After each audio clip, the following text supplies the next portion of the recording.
Hi, Lawyer Fredericka. Thank you so much for sharing your valuable insights on what I wish I knew earlier. I totally agree with everything you've said, and I am particularly drawn to mentorship. I like the way you broke it down into simple terms, explaining what a role model is or who a role model is, and explaining who a mentor is.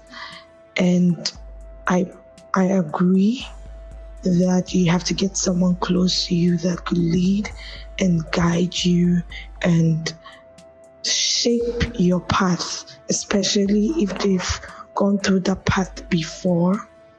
Especially with what I want to do, I was lucky to have a mentor come to me, and it has been a very, very eye-opening experience, taking me to levels that I never thought was possible.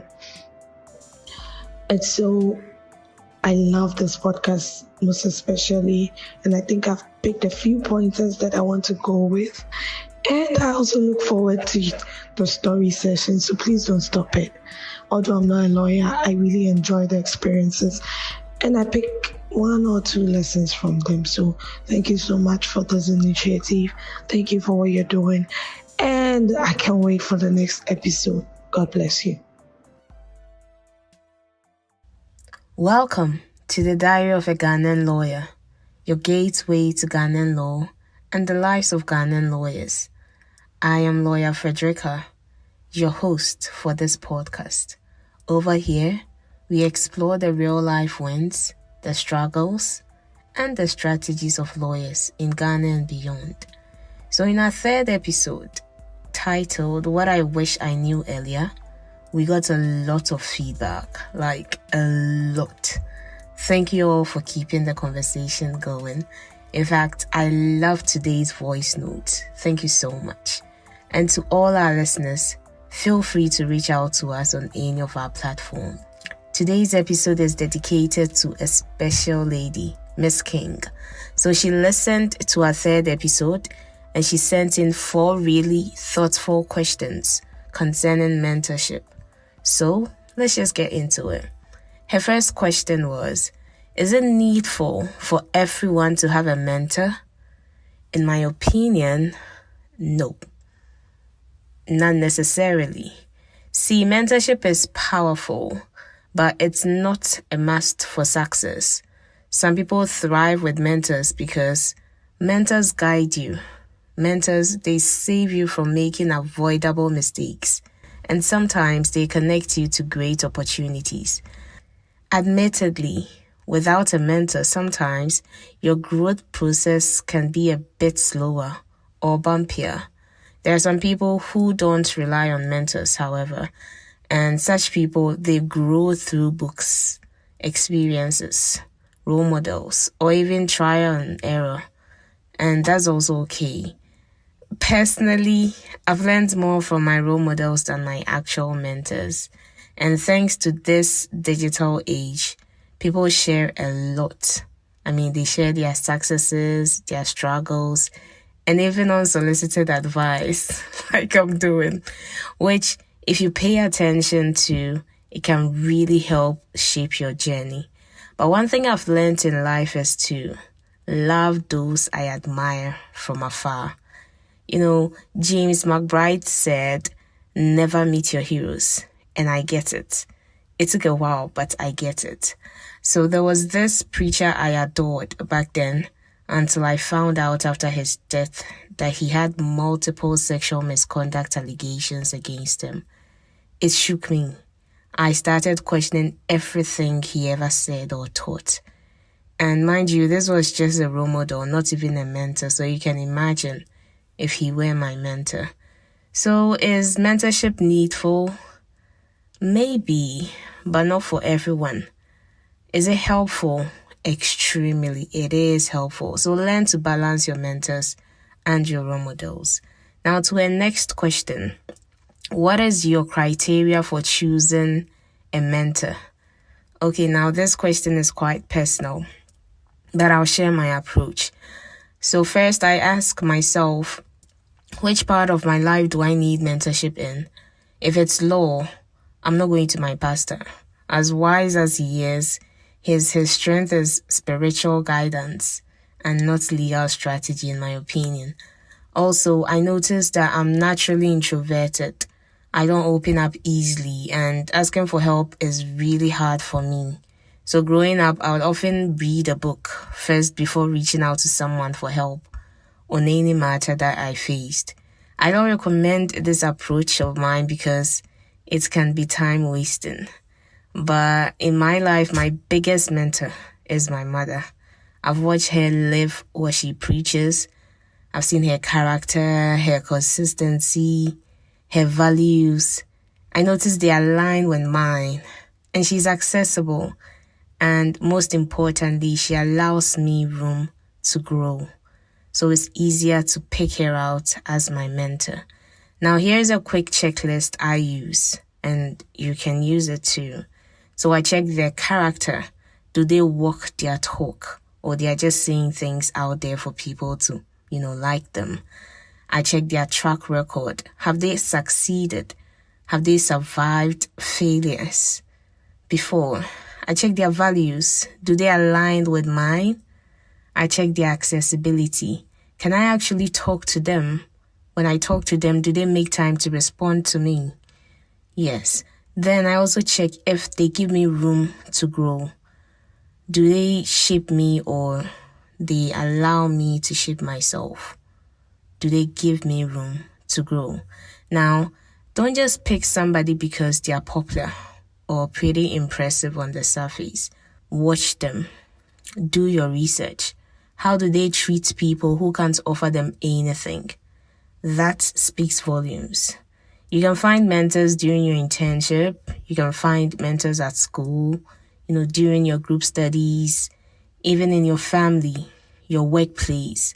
Just pay attention before you approach anybody and ask them to be your mentor. Now, to her third question, should you choose a mentor you have an attraction for, but who seems like the best guide? So this one is actually real. I remember the crush I had on my English teacher back in school. Well, first off, Miss King, let's admit, attraction happens. It's normal. You're human. But mentorship is sacred. The checklist I gave you, it did not have attraction on it. And there's a reason. See, take the story of Barack Obama and then Michelle Obama. They met at a law firm. Michelle was actually Barack's mentor. And while the attraction was there, Michelle kept it professional. She even said she didn't want to date somebody she was mentoring. They built mutual respect first. So if you're in this situation, ask yourself, can I keep the boundaries clear? Can I learn from this person without feelings getting in the way? Because once the lines get blurry, focus flies out the window, trust me. If the attraction is too strong, being it romantic or emotional, it might be better to admire them from a distance, even if they are the perfect mentor. Now, you don't want the confusion associated with emotions to interrupt your growth. You don't want it to interrupt your judgment and even how others see the relationship. It could lead to rumors. It could lead to discomfort. It could lead to loss of trust. These are things that make people start saying you slept your way to the top sometimes, although unfounded. So now ask yourself, can I genuinely learn from this person without projecting emotions? If the answer is no, or even I'm not sure, then protect yourself, protect your growth, and just step back. Find another mentor. Her last question, how submitted should you be to your mentor when it comes to ingenuity? So the best mentors don't kill your originality. They stir it. They don't mute your voice. They amplify it. So if you feel like you're constantly holding back ideas to please your mentor, that's not mentorship. That is control. Now, submission in mentorship isn't about losing yourself. It's about being open to corrections, It's about being willing to learn. And it's about being humble enough to know that you, the mentee, you don't have all the answers. But it should never be at the cost of your spark. You can respect your mentor and still protect your creativity. One doesn't cancel the other at all. And every great mentor actually wants you to outshine them. They want you to explore, to innovate, to rise. Your mentor is like your mirror, and your compass is not a cage to stifle your growth. No. So if you feel limited where you are, ask yourself, is it them or is it my own insecurity? Either way, talk it through, talk to them, because sometimes clarity builds trust. I hope I answered your questions. Now, trust me, your questions were really, really honest. They were thoughtful and important. Thanks so much for asking. Now, in the light of mentorship, today's story time is a tribute to the many ways lawyers support each other to grow. In this field, you'll come across different kind of lawyers. There are some who will have you working tirelessly and they barely pay you anything, and the excuse they give you is experience is better than money. So these ones are the ones still holding on to the old school idea that the law is purely an apprenticeship, and because they suffered before making it, you should also suffer too. And honestly, if you're a lawyer and you still have this mindset, please, times have changed, and I think you should change too. Then there are the rare gems. The lawyers who go out of their way to help other lawyers. These lawyers are the ones who share their case files with you. They refer clients your way, and they make sure you have something to stand on, even as you build your life. Now, these lawyers also share legal principles with you, and they coach you with drafting, with argument. In fact, these lawyers are God-sent. And I'm not just saying that. I'm actually experiencing this kind of kindness right now, and I intend to fully pass it on. Now, to every lawyer out there who is helping younger ones find their feet, thank you. You are the real MVPs of this profession. We see you, we appreciate you, and we will make you proud. Now, as the saying goes, when we lift others, we rise together. If this episode spoke to you, share with a friend, share with your followers, put it on your WhatsApp for all to see. And don't forget to follow, subscribe, and leave a review. This actually helps more people find the Diary of a Ghanaian Lawyer podcast.